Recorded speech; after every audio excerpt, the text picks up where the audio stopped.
It's the argument that we hear continuously amongst adult collector after adult collector after adult collector. There are those in the spectrum that understand that for years and years and years, the toy industry has been supported by kids. Of course, adults, because adults are buying the toys for the kids, but for the most part, kids are the ones that are buying and playing with toys. They're the main hold of the industry, and while that's fine, for a while now, adult collectors have been arguing that we own a bigger piece of it than we ever have, if not the bigger piece, right? That we're pretty much creating and making the industry go. We are the ones buying those.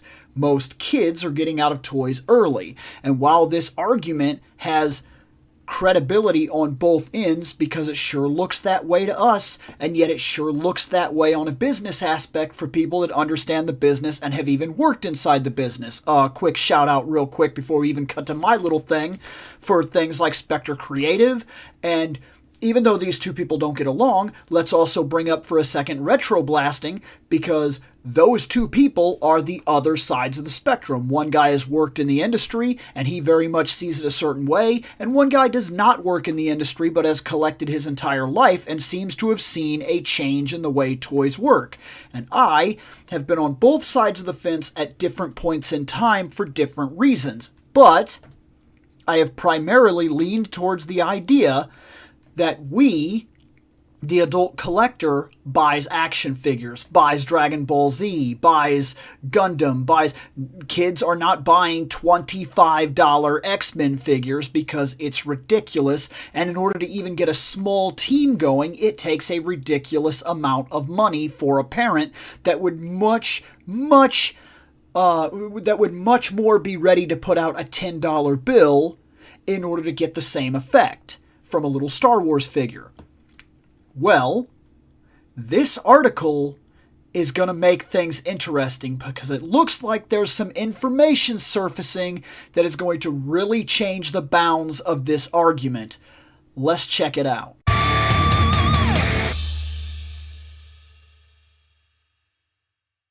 So this is what I'm talking about right here. And just to go ahead and put this out right now before we even get going here, I'm not going to link this article down below. Normally, for the longest time, I did because I felt it was just right that if I got my information from a certain place, it was the right thing to do to say, hey, this is where I got this information.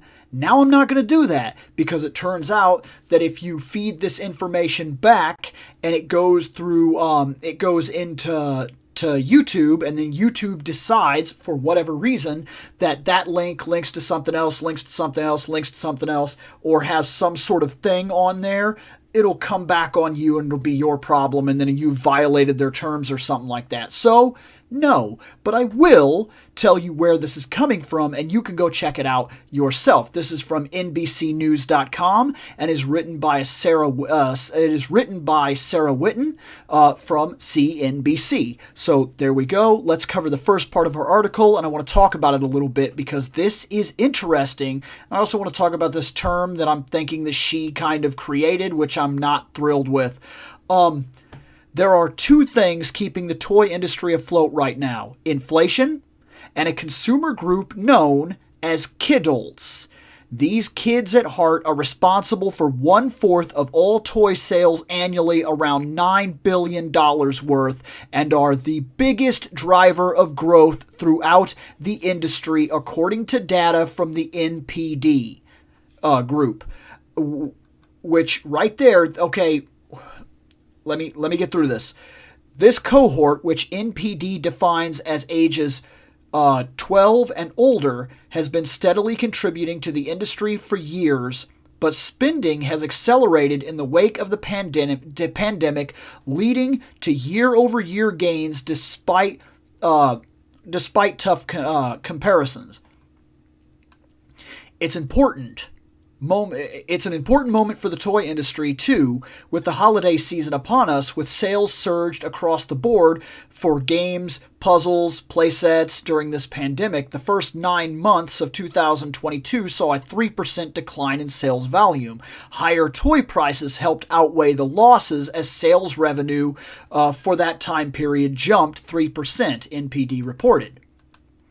Kidults, who tend to spend more on toys, have a great fondness for cartoons, superheroes, collectibles, and remind them of their childhood. They buy merchandise such as action figures, Lego sets, and dolls that might typically be considered for kids. However, in recent years, toy markets have created product lines just for these consumers, realizing that the demand is high for this generation of adults who still want to have fun.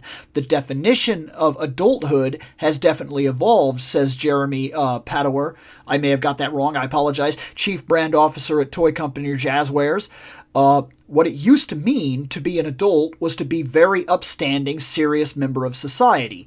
And to do that, you had to demonstrate it intellectually, emotionally, and in every other single way. Now we feel a lot more free to express our fandom as part of our adulthood, he says.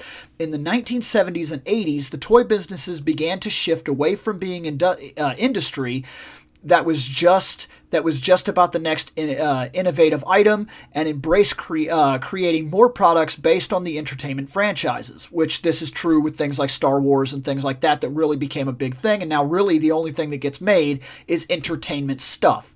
It's just the way I tend to see it. To be sure, there were toys based on movies, TV shows prior to this time, and yada, yada, yada. But it really kicked into high gear. 1977, Star Wars launches, and you started seeing that a lot more with licensed product and so on and so forth. All the way down at the very bottom of all this, it says right here, I'm just going to skip to the end, and I'm telling you, definitely go back and read this for yourself, make your own determinations. But look, CEO Isaac Lorian told CNBC that the company had about 20 products that sold between $5 and $15 last year. This year, there are more than 200. Kidults, on the other hand, are a coveted consumer because they are often willing to spend more money on other items. Let me start over. I apologize. There's a lot been going on tonight. I was not going to make this video, so this is kind of weird. I'm having trouble focusing on parts of it. Kidults, on the other hand, are a coveted consumer because they are often willing to spend more money than others on items for themselves. Yes, right now, adult toy buyers are the reason for the growth in the toy business. Okay, let's discuss this. This is something that I have argued both sides. I have said before that I see where the sales numbers are, and I know that kids make up the biggest source of the industry. But I was going on an idea that I've talked to people inside the industry. I've talked to people that work in the toy industry, and their numbers say a certain thing, or did. But then I started realizing something. It was about 5 years ago I started kicking this idea that something had changed. That we were most definitely a bigger chunk of it than we used to be. And that not only did the companies realize this, the companies were cashing in on it.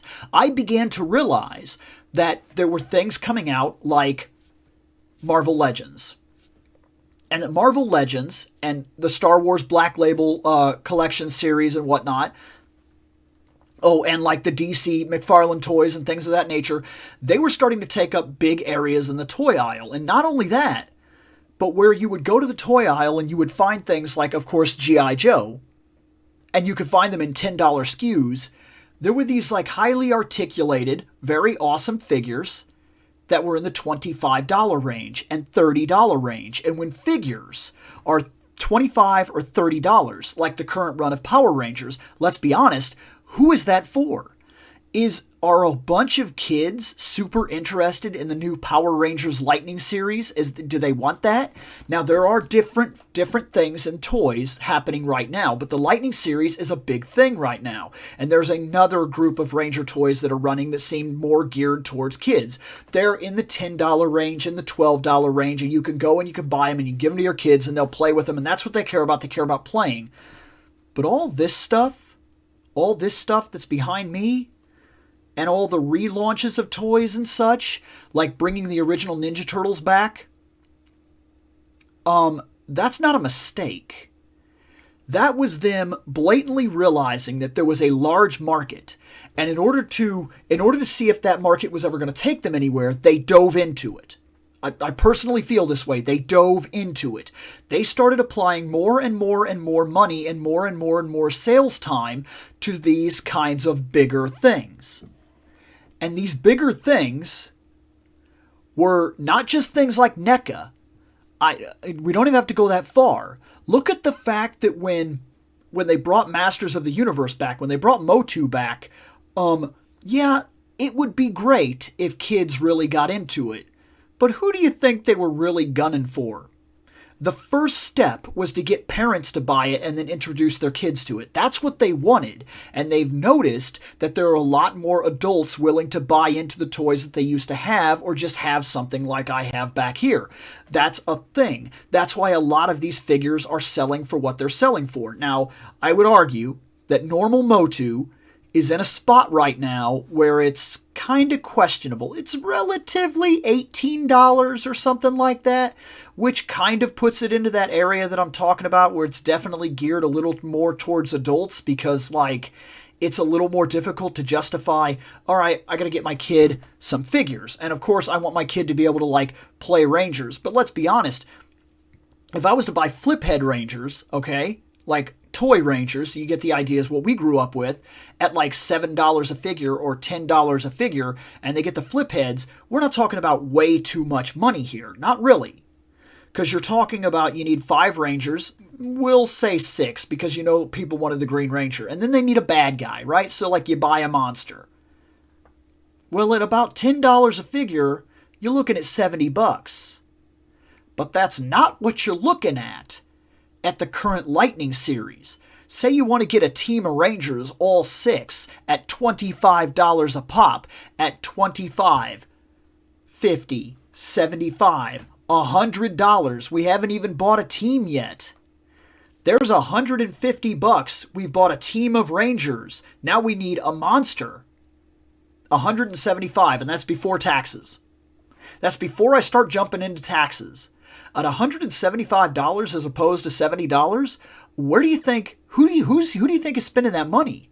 Who do you think is putting Rangers on their shelves? Because I would argue that they're not buying a bunch of Rangers for kids, because you would get a lot less, and it makes more sense, especially, I'm a person that will tell you straightforward, I noticed I have an 11-year-old, and she is not interested in toys necessarily. She likes to build Lego sets, and then she sets them, and maybe you could argue that it's because she grew up with me, but she also grew up with 2 sisters. So, look, she's had 2 different households to adapt to here. And she would play with toys in terms of like role-playing toys. Like little guns and things like that, Nerf guns and such. But for the most part, what she wanted to do with her toys was she wants to make them and display them. She'll do Lego sets, and then she'll kind of put them away. She doesn't necessarily play with them. She just likes to make them. And that's already entering a small collector's mentality, but let's be honest, when she wants to play, she plays Mario Kart or something of that nature. And see, then I have these people that would argue with me that would say, well, that's your kid because you're very much a gaming family or whatever, and that's, you kind of caused that. But look, let's back up here for a second. When I was a kid, I had a Nintendo and a Super Nintendo and a Sega Genesis and a PlayStation. And I can blatantly remember waking up, watching cartoons, and during the commercials, I would play with my Spider-Man toys or, whatever. And I'd play with those toys, and I'd have like my own little adventure thing going on. And then, of course, the show would come on, and I'd watch the show, and then I'd play with the toys, and then I'd watch the show. And then I would put the toys down, and I would play Nintendo for like 3-4 hours or something like that. And then my buddies would come over, and we'd play Nintendo for a while. Maybe we'd get bored of it, and we'd be like, dude, let's do toys. And we'd play Guys, is what we called it. But look, that doesn't happen with my kid. I've noticed a shift in the way that that seems to work. And it's not just mine. I've noticed a lot of kids are getting out of toys earlier. They're more interested in technology and such, which I get it. But we had technology that was, in a way, more interesting. This is going to be a bit of an argument piece. But look, do you remember what it was like to jump from the Nintendo to the Sega Genesis and then from the Sega Genesis to the Super Nintendo? It was a grand leap. It was a big change. It felt like the world had altered. You were seeing brand new, unbelievable leaps in technology and presentation on a monthly basis. Even the systems themselves were starting out at one point where you'd be like, this game is kind of good looking. And then by the time you got to the end, you were seeing games that you were like, this looks like it could be on the Sega Genesis. And you're playing a Nintendo game. And that's what I'm getting at about this, is that we were watching these giant leaps. And pretty much what kids get to see now is every system kind of looks the same. You can argue one way or another that you like a system over another, and that's good and fine, but let's all be honest here. Most of the systems that are out are sporting the same graphics. 1080p or 4K, so-and-so frames, 30, 60, whatever, and then everybody's arguing over the petty crap at this point, not the mass presentation, because you go and you look at it, and you play a new Tomb Raider game, and it looks great. It looks great here, here, here, here, and here. And you know what the next one is going to do? It's going to look great here, here, here, here, and here. We weren't having that argument. But remember jumping from like Soul Calibur 1 to Soul Calibur 2? Like, holy crap, it was a different world. And I think that should have held us in games and such way tighter than it did in figures. But I still remember being outside playing with figures all the time. And it wasn't like I was told, you have to go outside and play. It was just something we did. We had toys and we liked to play toys. And we had video games and such and we liked to play video games. But the stuff wasn't at our fingertips the way that it is now. So there is a little bit of a divide when I say that I used to watch cartoons in the morning. And my kid can find a cartoon show that she likes and binge the whole thing in a single day and be done with it. Done with it. Maybe she's interested in it for a week and then it dies because she's not invested in it the same way that we were. We were invested in things in a different level than they are, because when we watched Ghostbusters, it was on every week. We saw the 2 movies, and then every week we had different episodes that we could consume, but we could only do one, and then we had to wait. And if you wanted more Ghostbusters, you know what you had to do? You had to dig out your toys. You had to make them Ghostbusters, and that's the difference. That with streaming and things, the way that it's changed the consumption of media changes the play pattern of most kids. If they've got nothing else to do, maybe they play with some toys, but for the most part, they're getting out of it pretty quick because they can just jump from thing to thing to thing that they want to do, and it's a lot more accessible to them than it was to us. When we played games, we had 1 or 2 games. That was it. Whatever you had that somebody bought you, you played the games, you got tired of them, you went to your toys. Your imagination went there. Now, I'm not saying that my kid doesn't go outside and play with the dogs and pretend they're like, they're monsters and they're chasing her or whatever, and she likes to play with swords and do different things like that. But for the most part, most toys have lost her interest at a way younger age than I was when I lost my interest. And it's that fundamental change that is pushing the idea that kids are not buying toys the way they used to. They're not asking for toys the way they used to. But we are. In fact, I would argue that some adults are asking for toys in a much higher comparison, much higher rate than most kids ever were, or when we were kids. Like, we were happy to get 1 or 2 G.I. Joes and go out and play. But let's be honest, I remember Christmases where I opened up like 5 or 6 Ninja Turtles. You just grab them off the shelf. Your parents would be like, they're like $7 or whatever. Dink, dink, dink, dink, dink. There, he's got like 5 turtles. He'll be happy this Christmas. 5. But try that same game now. Try to go buy somebody 5 of the Ultimate Ninja Turtles. Good luck with that. because they're $40 a Ninja Turtle. And that Edge is very specifically selling to adults. And it's that growing industry in the toy industry that started, as far as I'm concerned, about 5-6 years ago.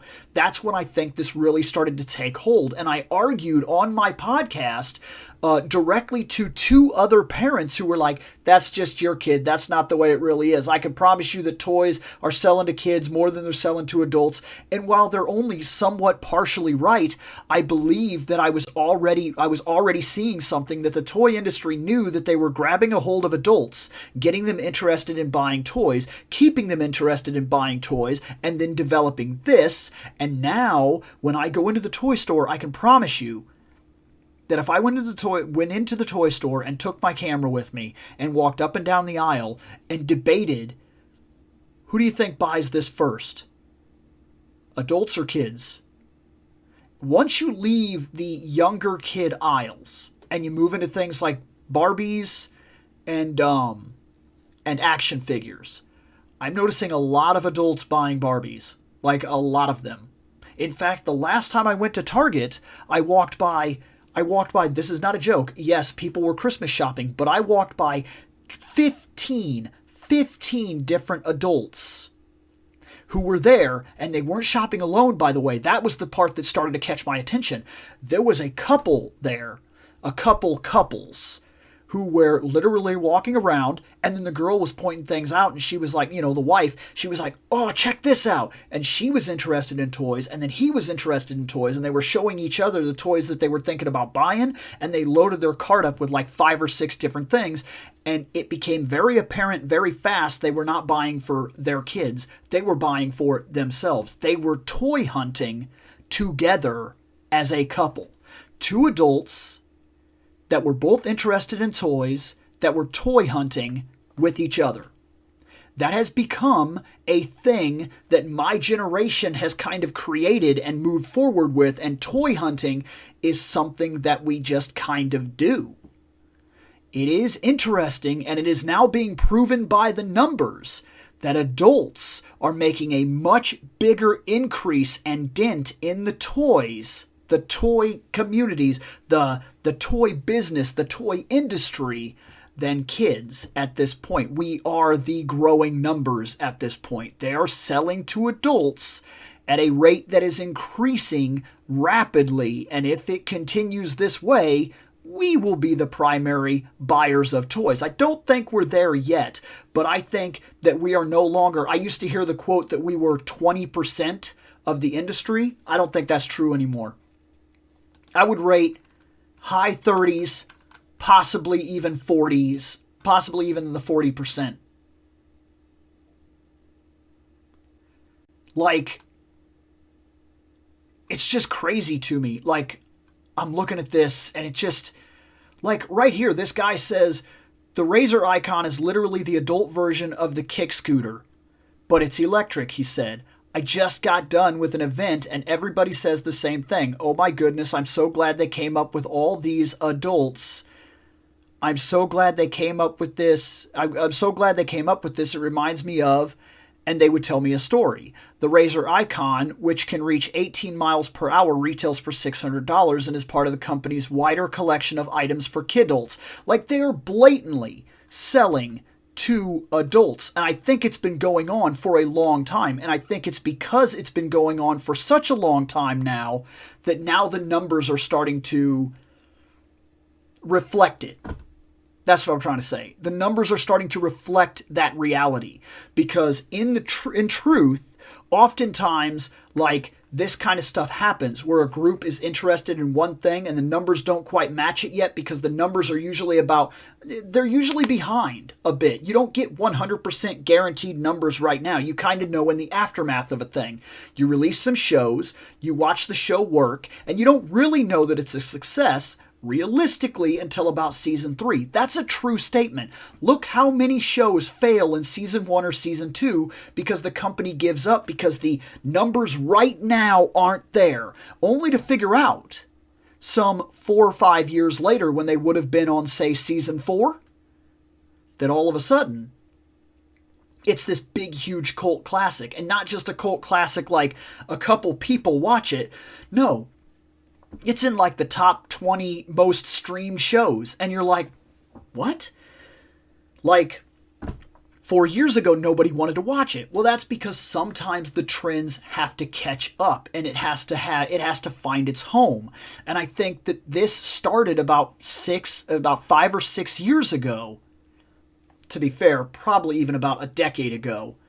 But 5 or 6 years ago, I started really noticing the trend that whenever I went to the store, I saw more adults buying toys than I ever saw adults going into the aisles with a kid. All the time. Almost every other day I go to a Target, there's 5 or 6 adults talking about toys, and there might be one kid off in the distance, if that, if I ever see one at all. It has changed. It has been changing, and the numbers are starting to reflect it. This is interesting news, and I'm going to be very interested to watch the next couple years and see where this goes, because now that the numbers are there, you might see a lot more product specifically designed, figures that are specifically designed that start to stock shelves for us. And we could be entering an absolute gold mine of adult collecting activity now that it is 100% realized, even by numbers, that it's time to feed the addiction. It's going to be interesting later on.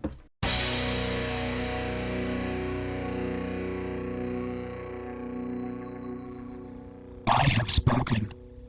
Take what you will from it.